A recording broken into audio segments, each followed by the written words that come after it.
성경 말씀 말라기입니다. 구약 성경 마지막 책인 말라기 1장 주보에 14절까지로 되어 있는데 오늘 5절까지만 읽겠습니다.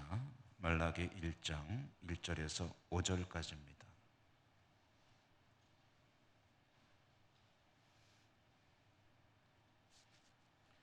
한 절씩 교독하고 끝절은 같이 읽습니다.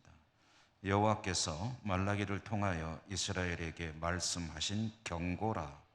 여호와께서 이르시되 내가 너희를 사랑하였노라 하나 너희는 이르기를 주께서 어떻게 우리를 사랑하셨나이까 하는도다. 나 여호와가 말하노라.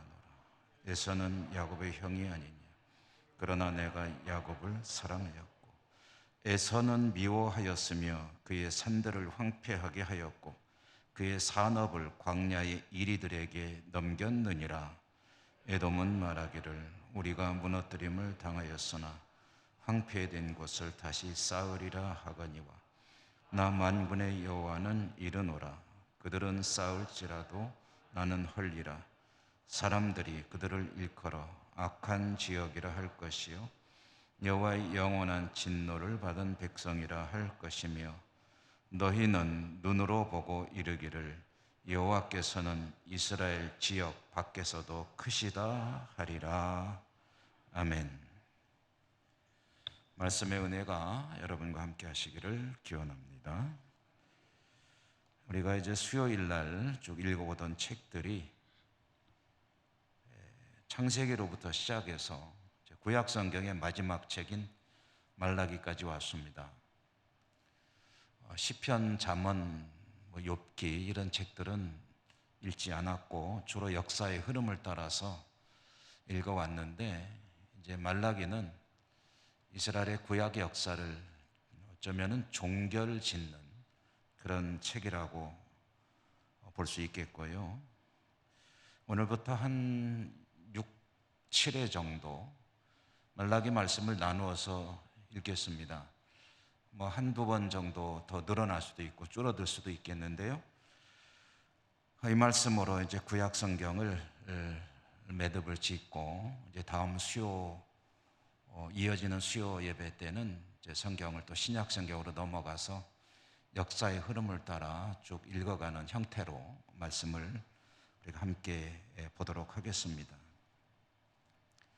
이 말라기라고 하는 책 오늘 처음이기 때문에 이 말라기라는 책의 기본적인 바탕, 상황 이런 것들을 조금 이해를 할 필요가 있는데요. 필요할 때마다 조금씩 말씀을 드리겠지만 우선 이 말라기라는 책은 너무나도 당연하지만 말라기라는 이름으로 불리우는 선지자가 이스라엘 백성들에게 전하는 하나님으로부터 받은 하나님의 말씀을 선포한 그 말씀이 이제 책으로 기록되어 전해지는 거죠. 이 말라기 선지자는 어떤 사람인가? 여러 가지 이야기들을 우리가 생각해 봐야 되겠지만 우선 활동을 한 시기는 에스라, 느헤미야 시기하고 비슷할 것이다. 정확히는 모릅니다. 언제인지 정확히는 모르는데 아마 에스라, 느헤미야 시대하고 크게 차이 안 나는 그 어간에 선지자로 활동을 했던 사람이다. 이렇게 이해를 할 수가 있겠습니다. 그러니까 이 말라기 선지자가 활동하던 때는 이스라엘 백성들, 이제 유다 왕국의 유민들이죠. 그들이 바벨론의 포로로 잡혀가서 살고 있다가 해방이 돼서 이제 고향 예루살렘으로 돌아오게 되었고 돌아와서 제일 먼저 한 일은 이제 성전을 재건한 것이죠. 성전을 재건한 이후에 이제 상당한 시간이 흘러서 에스라와 느헤미야가 돌아와서 말씀으로 민족을 다시 세우고 도시도 재건하는 사업을 하는 그 기간이 전체가 100년이 넘는 긴 세월이었는데 아마 에스라, 느헤미야가 활동하던 그 때쯤에 활동한 선지자다 이렇게 볼 수가 있겠고요. 여러분 성경에서 이 선지서라고 하는 예언서라고 하는 책들을 보게 되면 하나님께서 선지자를 말씀의 종을 그 백성들에게 보내시는데 이 선지자를 보낼 때는 상황이 좋은 때보다는 안 좋은 때가 대부분이다. 이렇게 이해하시면 되겠습니다. 그러니까 선지자가 왜 와야 되느냐 하면은 이스라엘 백성들, 하나님의 백성들의 신앙 생활이 썩 그렇게 신통치 못하기 때문에 하나님께서 말씀을 전하시는데 그때 이제 쓰임받는 말씀의 종이 바로 이 선지자, 예언자라고 불리우는 사람들이다. 평상시는 어떻게 하나님의 말씀을 백성들에게 가르치느냐 하면 주로 제사장들을 통해서 가르치는 거죠. 제사장들이 말씀을 가르칩니다. 말씀을 가르치는데 제사장들과는 다른 차원에서 그 백성들이 하나님 말씀을 들어야 할 때 그때 이제 선지자를 보내신다라고 생각하시면 되죠. 그러니까 이 말라기 선지자가 하나님 말씀을 받아서 전할 때에는 이스라엘 백성들, 하나님 백성들의 영적인 상태가 썩 좋지 못했다. 뭔가 좀 문제가 있었다. 그렇기 때문에 하나님이 선지자를 보냈다. 이런 어떤 그 상황적인 이해를 하면서 이제 이 책으로 들어가는 것이 필요합니다. 그러면 이스라엘 백성들의 상태가 어땠느냐? 날씨로 표현해 본다면 흐림, 비가 좀 추적추적 내리고 아주 구름이 잔뜩 끼고 뭔가 좀 찌뿌둥한 그런 우울한 날씨와 같은 상태였다. 그들의 영적인 상태가 그랬다는 거죠. 사실 이 유다 왕국의 유민들, 바벨론의 포로로 살던 사람들이 하나님의 역사 가운데 고레스 칙령에 의해 해방이 되고 고향 예루살렘으로 돌아올 때 그들은 아주 환했습니다. 맑음입니다. 맑음, 날씨로 치면 아주 기분 좋게 아주 룰루랄라 하면서 오는 것처럼 그들은 즐거운 마음으로 고향으로 돌아왔죠. 희망이 부풀어 왔습니다. 하나님께서 큰 일을 행하셨습니다. 시편에 보면 여호와께서 우리를 위하여 큰 일을 행하셨도다 하면서 그런 노래를 부르면서 돌아오는데 하나님께서 하신 일이 엄청난 일이었습니다.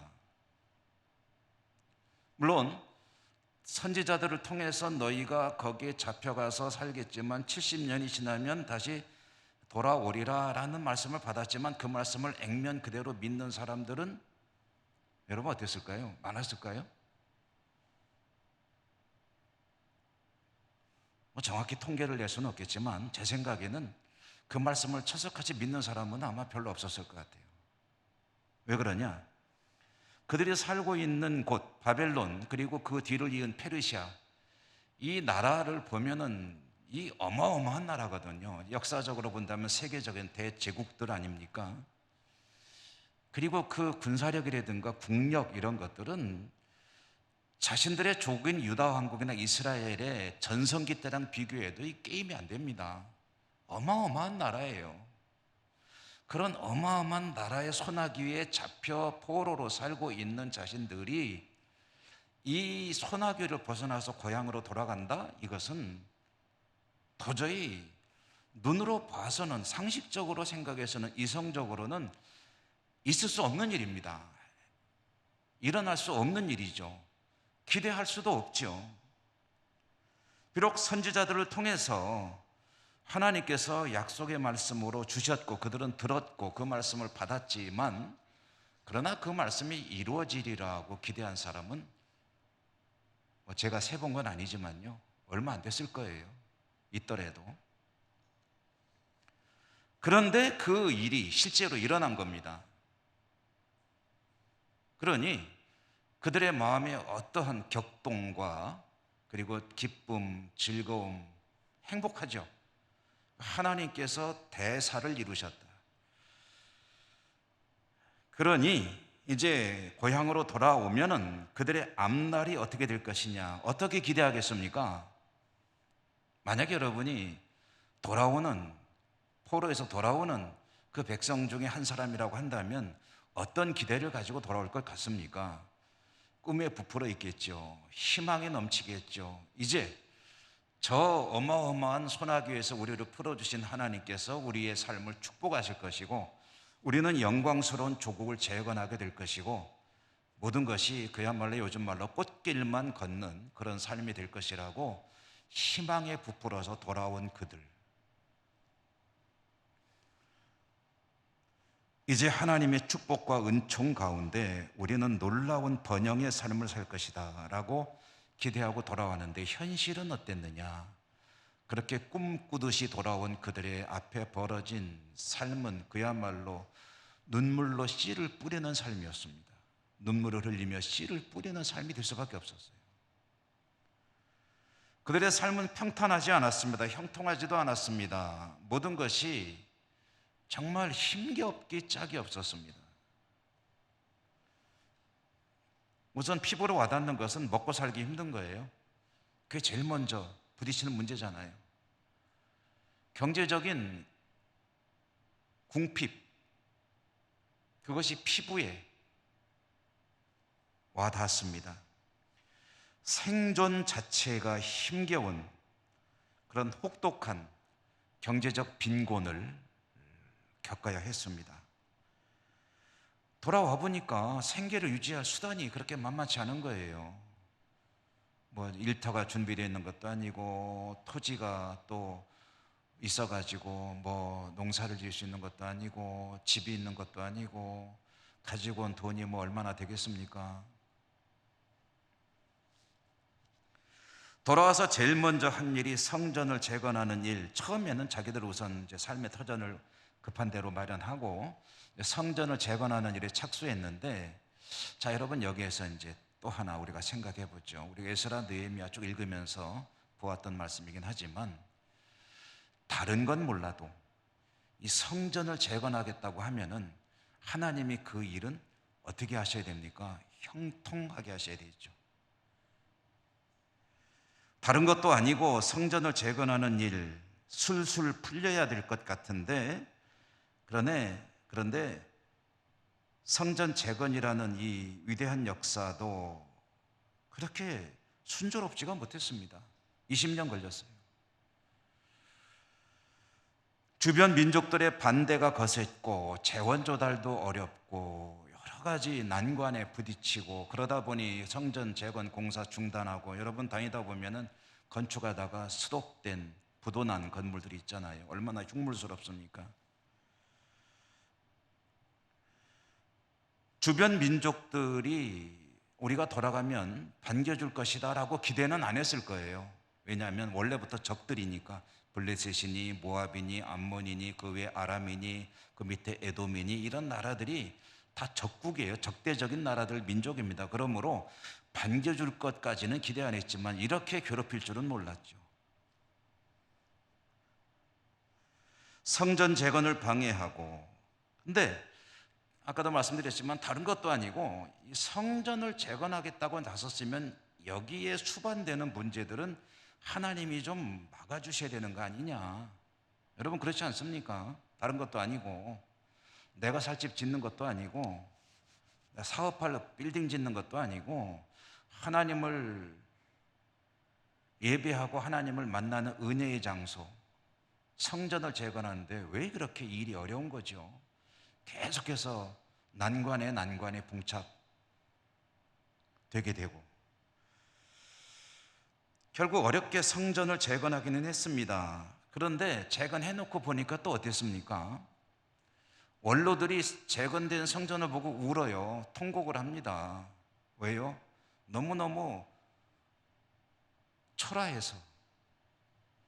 무너진 솔로몬 성전에 대한 기억을 가지고 있는 이들은 어쨌든 자기들이 기억했든지 아니면은 전해 들었든지 그 영광스러운 솔로몬 성전의 모습을 머릿속에 가지고 있는데, 다시 재건된 이 소위 말하는 스룹바벨 성전이라고 하는 제2성전은 보니까 너무나도 초라한 거예요. 그러니 우는 거예요. 또 공사할 때도 울고 공사 끝나서 완공하고도 울고, 이렇게 성전을 재건하는 일이 왜 이렇게 힘든 것이냐, 왜 이렇게 초라한 것이냐, 마치 돌아온 자신들의 삶이 초라하기 짝이 없는 것처럼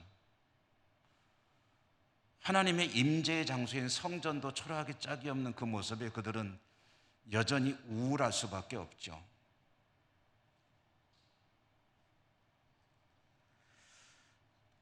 그러나 어쨌든 성전을 재건했습니다. 그러니 어렵게 성전을 지었으면 이제부터라도, 지금까지는 그랬다 치더라도 이제부터라도 하나님께서 그 노력과 헌신과 수고를 갸륵하게 기특하게 여기셔서 그들의 삶을 축복하셔서 조금이라도 이제 좀 풀리고 형통으로 나가게 해주시지 않겠나 기대하지 않겠습니까? 그러나 여전히 삶은 어려웠습니다. 도시는 무너진 채로 폐허 상태로 방치가 되고 있었고, 결국 그 도시는 성전이 재건되고 100년쯤 지나서 느헤미야라고 하는 인물이 돌아와서 이제 비로소 도시가 복구가 되죠. 그동안에 이웃나라 이민족들의 침입은 계속되고 시달림은 지속되었습니다. 농지가 부족한데 자연재해가 끊이지 않았다고 합니다. 병충해와 여러 가지 가뭄, 이런 일들이 지속되었고, 그러니까 이런 게 여러분 사람이 할 수 없잖아요. 병충해가 밀려오고 코로나가 밀려오는 거 사람이 어떻게 그걸, 물론 사람 때문에 일어난 일이라고 할 수 있겠지만, 그러나 지금 인력으로 어떻게 막을 수가 없는 거잖아요. 가뭄은 어떻게 할 수가 없는 거잖아요. 이런 것들은 좀 하나님이 해결해 주셔야 되는 것인데, 근데 그런 게 해결이 안 되는 거예요. 여전히 자연재해는 끊이지 않고 병충해도 끊이지 않고 농사를 지을 땅도 없고 성전 짓느라고 아주 있는 거 없는 거 다 내놓고 지었는데도 여전히 먹고 사는 것은 힘들고, 옆에 나라들은 계속 침략해가지고 괴롭히고, 도대체 뭐 하나 시원한 게 없는 그런 삶이 지속되는 겁니다. 정치적으로는 어땠냐? 페르시아라고 하는 막강한 제국의 예속된 속국으로, 피지배 국가로 계속해서 살아야 했는데, 여러분, 다른 나라의 속국으로 산다는 것은 최소한도 독립국가로 살아가는 독립국가 국민보다 몇 배의 부담을 지고 산다는 것으로 보면 되겠죠. 정치적으로 신분적으로도 불이익을 당할 뿐 아니라 조공도 바쳐야 되고 세금도 훨씬 더 무겁게 매겨지겠죠. 뭐 다스리는 나라는 점령했으면 거기에서 이제 뽑아 먹어야 되잖아요. 아니, 국민들은 경제적으로 더 힘겨울 수밖에 없는 것이 그런 현실이죠. 정말 첩첩산중인 그런 삶을 살고 있을 때 그들의 마음이 우울할 수밖에 없지 않았겠습니까? 그런데 이제 성경에 보면은요, 그들은 바벨론 포로에서 돌아온 뒤로는 일단 우상숭배에 그렇게 힘을 내지는 않았던 것으로 보입니다. 그들의 조상들처럼 그냥 바알을 쫓아다니고 아세라를 섬기고 그러면서 다른 우상들을 열심히 쫓아다니는 일은 하지 않았지만, 그러나 하나님을 향한 생각과 마음은 조금씩 변해가고 있었다. 특별히 바벨론에서 돌아올 때 희망을 가지고 돌아왔던 하나님 백성들의 마음은 우울해지고, 그리고 하나님을 향해서 질문을 던지게 되는데, 그 질문은 이런 것이었습니다. 하나님이 우리를 사랑하는 게 맞긴 맞는 거야? 여러분, 혹시 그런 생각 드실 때 있으세요? 하나님이 우리를 사랑하신다고 하는데 정말 사랑하시는 거야? 성경에는 사랑하신다고 하는데 정말 사랑하시는 거야?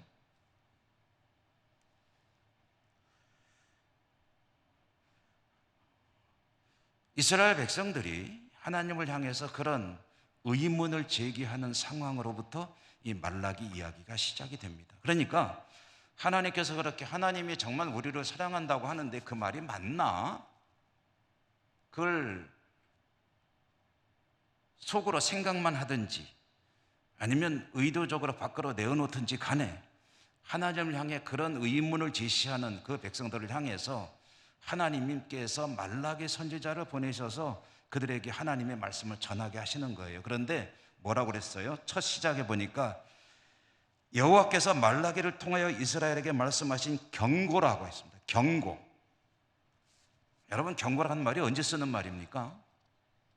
좋을 때 쓰는 겁니까? 안 좋을 때 쓰는 겁니까? 사이좋고 뭔가 소통이 잘 되고 서로 기분 좋을 때 나 너한테 경고한다 이렇게 말하지 않죠.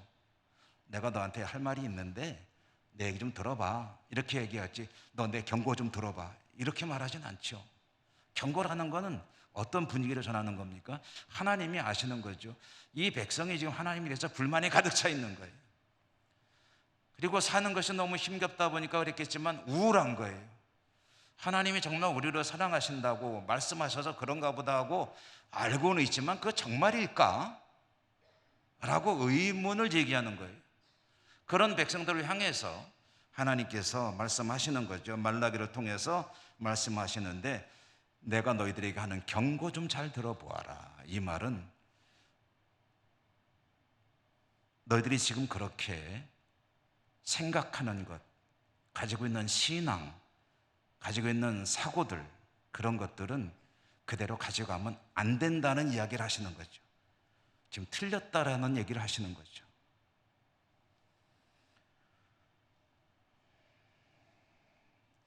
하나님께서 말씀하십니다. 너희들이 그렇게 말을 한다. 어떻게 말한다? 하나님께서 우리를 사랑하신다고 하는데 도대체 하나님이 우리를 사랑한다고? 어떻게? 조금 이제 말을 좀 붙여본다면, 하나님이 언제 어떻게 우리를 사랑하셨는데요? 라고 의문을 제기한다는 거죠. 하나님이 어떻게 우리를 사랑하십니까? 하나님께서 우리를 사랑하시나요?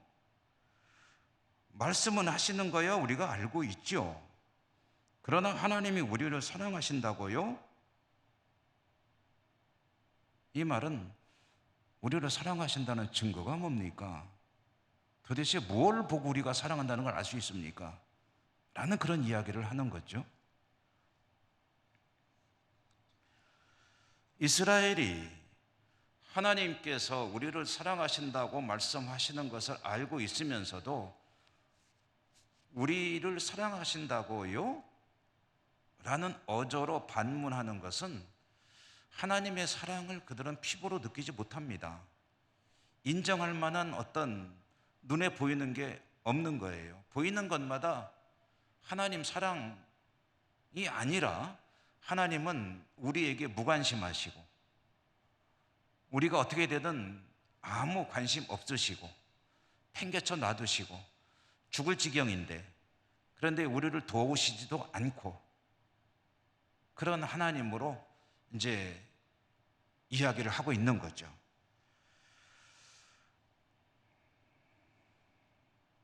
이것은 우리의 삶이 이렇게 고달픈데 하나님이 우리를 사랑하신다면 어떻게 하나님의 백성들을, 사랑하는 백성들이 이렇게 힘있게 살도록 방치해 두십니까?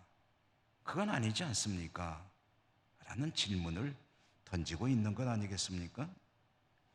만약에 하나님 우리를 사랑하신다면 사랑하신다는 증거를 좀 보여주십시오. 아무리 찾아봐도 요만큼도 하나님의 사랑을 느낄 수 있는 건덕지가 없습니다. 라는 그런 뜻을 내포하고 있는 거죠.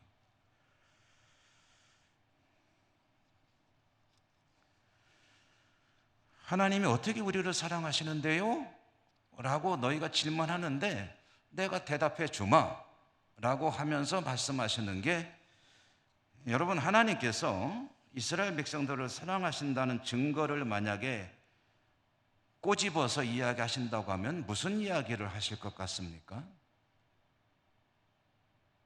무슨 이야기를 하면 이 사람들이 그대로 받아들일 수 있을까요? 사실 하나님께서 이스라엘을 사랑하신 증거를 좀 제시해 보십시오라고 말할 때, 그런 요구를 받으셨을 때 하실 말씀들은 무궁무진합니다.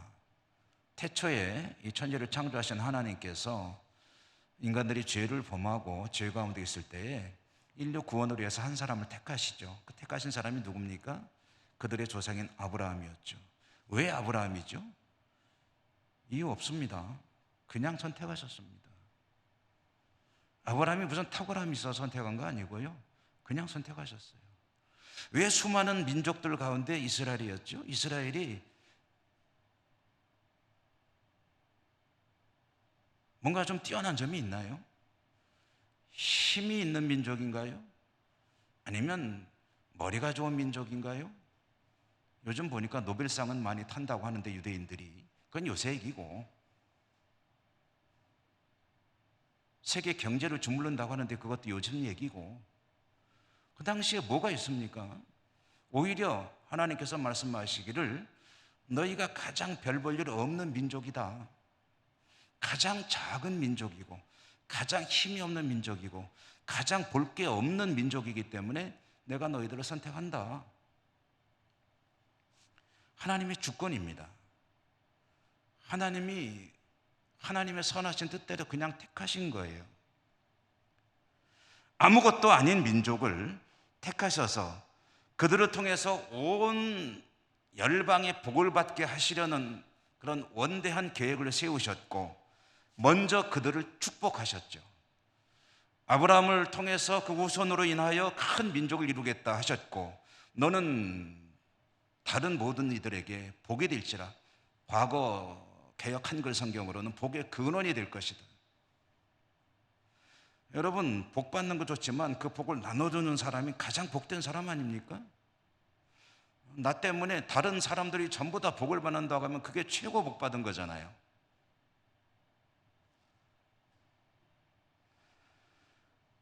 그들로 하여금 큰 민족을 이루셨습니다. 노예로 살던 땅에서 젖과 꿀이 흐르는 약속의 땅으로 데리고 가셨습니다. 광야를 지나갈 때 광야는 사람이 살 수 없는 것이라고 수시로 말씀드리죠. 그런데 거기에서 먹을 것이 없어, 마실 물이 없어, 입을 옷이 없어, 신을 신발이 없어 고생한 적이 없다. 농사를 지었습니까? 샘을 팠습니까? 방직 공장을 운영했습니까? 신발 피업 공장을 했으니까 아무것도 안 했죠? 하나님이 그들을 실제로 숫자가 얼마나 되는지 모르지만 그저 고지 그대로 성경적으로 말할 때 적어도 한 200여만 명 정도의 사람들을 그렇게 하나님이 먹여 살려가면서 약속의 땅으로 들어가게 하셨고 거기에서 다른 민족들을 다 제압하고 그 땅을 차지할 수 있는 은혜를 내려주셨고 땅의 주인이 되게 하셨죠. 얼마나 많은 은혜를 베푸신 이야기들이 있는지 모릅니다. 그런데 하나님이 우리 사랑했다고요? 어떻게 해요? 뭘로 알 수 있어요? 그럴 때 하신 이야기는 그런 이야기들이 아니고 뜻밖에도 에서와 야곱의 이야기를 예로 들으셨습니다. 에서와 야곱, 이삭의 두 쌍둥이 아들, 형제. 그러면서 하시는 말씀이 내가 에서는 미워하였고 야곱은 사랑하였다 라고 말씀하십니다. 여러분, 성경에서 미워했다는 것은 우리가 갖는 감정적인 그런 미움하고는 좀 다릅니다. 이것은 싫어하고 증오하고 그런 의미가 아니고 미워한다는 것은 덜 사랑한다는 뜻이에요. 그러니까 누가 더 사랑이냐? 야곱이 우선이었다, 에서보다. 왜 그랬느냐? 여러분, 인간적으로 보면 에서가 멋있나요? 야곱이 멋있나요? 만약에 저보고 하나님의 축복 이런 거는 놔두고 어떤 남자로 태어나고 싶으냐 그러면 에서로 태어나고 싶어요. 에서가 멋있어요. 야곱은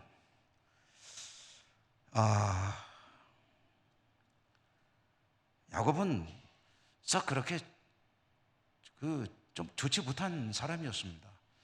인성도 안 좋고 그리고 남자답지도 못하고 그리고 욕심도 많고 남들 속이기도 잘하고 오죽하면 아버지도 속이고 형도 속이고 그러면서 자기가 가지고 싶은 것은 어떻게든 가져야만 되는 그런 집착형 인간.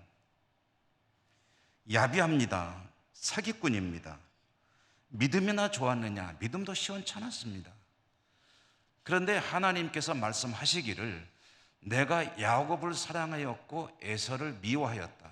미워했단 말은 야곱을 에서보다 더 사랑했다는 뜻이라고 말씀드렸죠. 그럼 이유가 뭐냐? 없습니다. 이유는 없어요.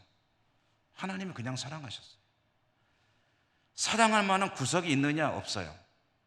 그런데 사랑하셨어요.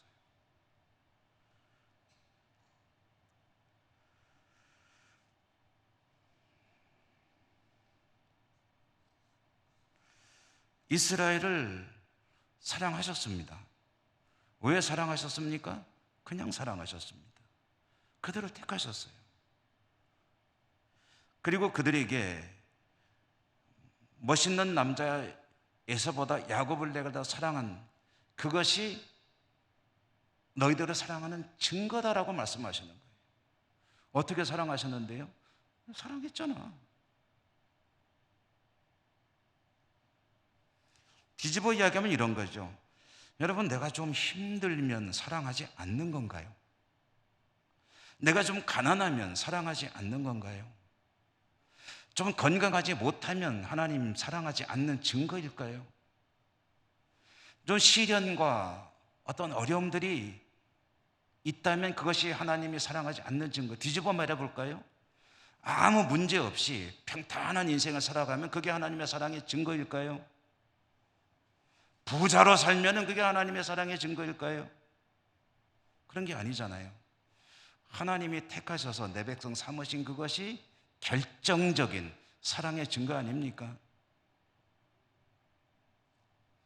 여러분, 하나님께 사랑 많이 받으십니까?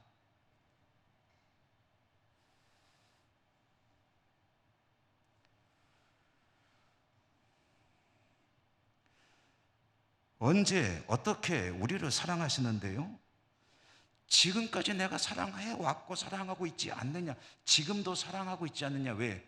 내가 너희들을 내 백성으로 택한 것이 내 사랑이야.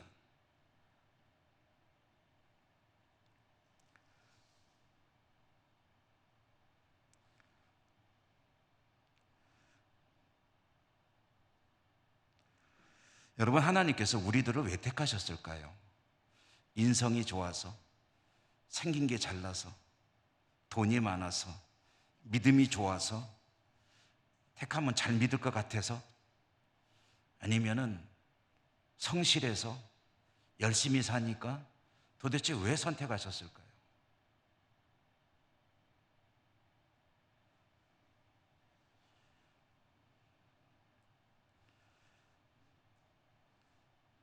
그냥 택하셨습니다.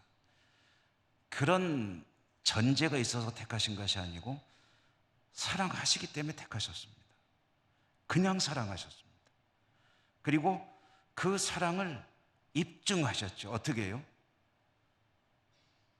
그 아들을 십자가에 죽이심으로. 예쁠 때, 죄인 되었을 때. 그렇게 해야 될 이유가 없을 그때에 예수 그리스도가 십자가에 죽으심으로 하나님께서 우리를 향한 그의 사랑을 확실하게 보여주셨다.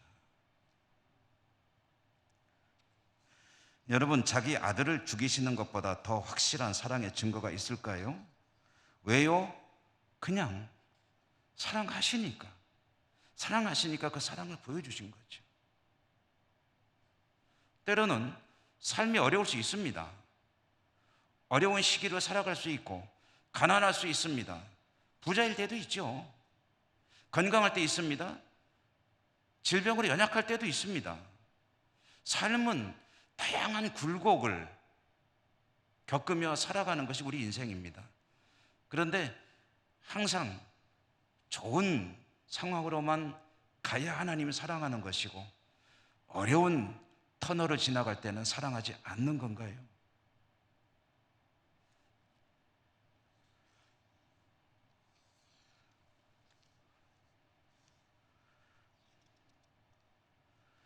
하나님은 언제 우리를 사랑하시는데요? 라고 당돌하게 하나님 향해 대들고 저항하는 그 백성들을 사랑하십니다. 그래도 사랑하십니다. 그리고 계속 사랑하실 겁니다. 언제까지요? 그들과 함께 영원히 사는 하나님의 나라를 이룰 때까지.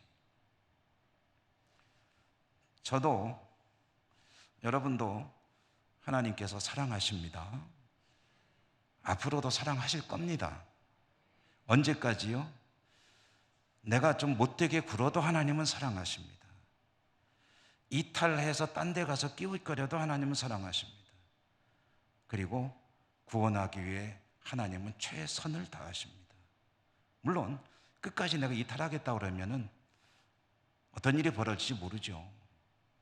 그렇지만 의심할 수 없는 것이 있습니다. 언제 우리 사랑했어요? 여러분, 조금 삶이 힘들기 때문에 하나님께 그런 항변이 나올 수도 있겠지만, 연약한 인간이니까 그거는 사실은 하나님을 모르는 소치입니다. 하나님은 지금도 저와 여러분 우리들을 사랑하신 줄 믿습니다. 그 믿음으로 하나님의 사랑 의심하지 말고 날마다 승리하는 여러분의 삶이 되시기를 주님 이름으로 축원합니다. 은혜로우신 하나님 감사합니다. 이스라엘 백성들은 힘겨웠습니다. 그러다 보니 하나님이 저희들을 사랑하신다고요? 못 믿겠습니다 라고 저항했습니다. 그렇지만 여전히 그들을 사랑하시고 그들을 설득하시는 하나님의 말씀을 읽기 시작했습니다. 말라기를 읽어나가는 동안에 하나님의 사랑을 더 깊이 체험하고 하나님 앞에 복되게 살아가는 믿음의 삶을 살 수 있도록 은혜 더하여 주시옵소서. 예수님 이름으로 감사하고 기도 올리옵나이다. 아멘.